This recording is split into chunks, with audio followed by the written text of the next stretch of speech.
बटेंगे तो कटेंगे, और जब जब बटे हैं तब तब कटे हैं। उत्तर प्रदेश के मुख्यमंत्री योगी आदित्यनाथ का ये जो नारा है, इस नारे पर अखिलेश यादव की प्रतिक्रिया आई है और बांटने और काटने की राजनीति करने वाले भारतीय जनता पार्टी पर अखिलेश यादव ने क्या कहा है मैं अपने दर्शकों को जरूर दिखाऊंगा। लेकिन यह भी बता दूं कि भारतीय जनता पार्टी के अपने लोग भी इस नारे से किनारा करते नजर आ रहे हैं। अजीत पवार ने हाल ही में किनारा कर लिया था।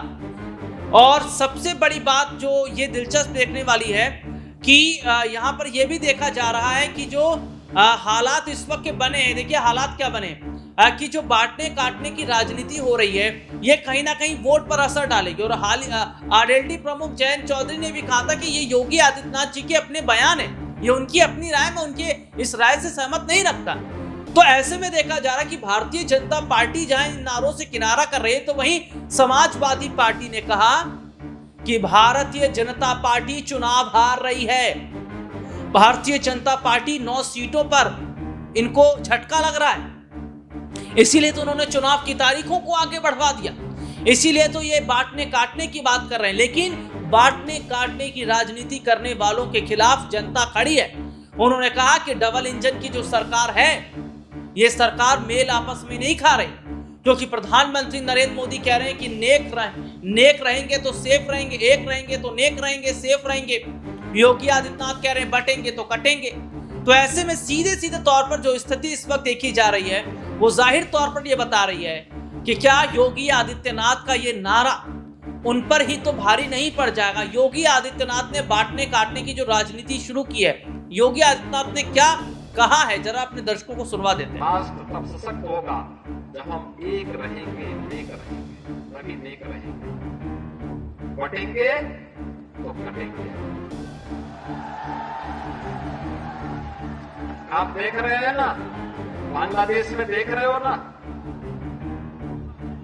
तो वो गलतियां यहां नहीं होनी। तो देखा आपने योगी आदित्यनाथ ने क्या कहा। अब इस पर अखिलेश यादव की क्या प्रतिक्रिया आई और अखिलेश यादव ने कैसे कहा कि बांटने काटने वाले आज घबरा गए हैं, डर गए हैं, और इनको आने वाले समय में सत्ता से जनता खदेड़ती दिखाई दे रही है, और इसीलिए ये लोग हिंदू मुसलमान की राजनीति कर जनता को भ्रमित कर रहे हैं। देखिए, आपसे बेहतर बीजेपी को कोई नहीं समझ सकता। हमारे पत्रकार साथियों, जब बीजेपी को लगा कि वो हार जाएंगे, तो कोई ना कोई तिगड़म करो, कोई ना कोई ऐसा संदेश दो जिसका समाजवादी पार्टी के लोग जवाब ही देते रहे। ये लोग तो परिवारवाद के खिलाफ वाले लोग थे, याद करो आप।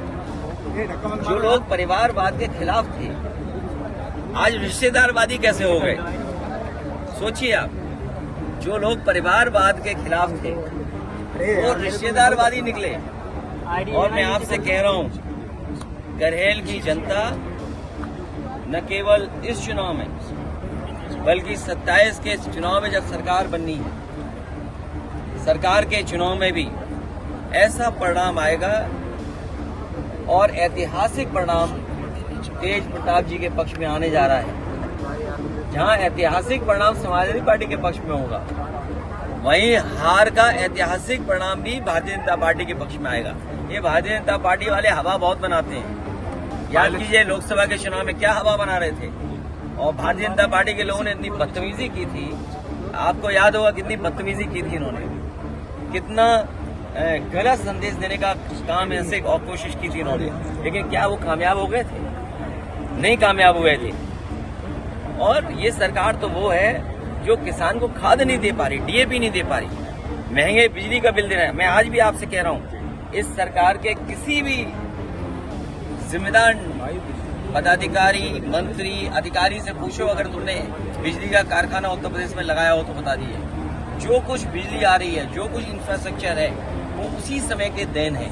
इसी करहेल में बताइए, कट पर 100 एकड़ में मंडी बननी थी। यहाँ का लहसुन, यहाँ का धान, यहाँ का गेहूं, यहाँ की सब्जियां, यहाँ के आलू, ये बड़े बाजार में जा सकता था। यही इलाका है जो कन्नौज कानपुर देहात से शुरू होकर के आगरा तक है। वो इलाका है जहाँ सबसे अच्छा आलू होता है, सिरसागंज आलू। ये आपका ब्लॉक है, सबसे अच्छा आलू होता है, बरनाल। तो बताइए आलू के लिए आपने क्या व्यवस्था की कभी? ये रिपोर्ट आपने देखी जिसमें विस्तार से हमने अपने दर्शकों को दिखाया। वाकई अब ये देखना होगा कि क्या बांटने काटने की राजनीति का चुनाव पर असर पड़ेगा, या जो एक होकर चुनाव लड़ने की बात कर रहे हैं उसका फायदा उन्हें मिलता नजर आएगा। लेकिन क्या योगी आदित्यनाथ का जो बयान है उससे उनकी ही पार्टी के लोग किनारा कर रहे हैं, इसका नुकसान उन्हें उठाना पड़ सकता है। आज इस रिपोर्ट में इतना ही। आपसे फिर दोबारा मुलाकात होगी, तब तक के लिए इजाजत दीजिए। नमस्कार।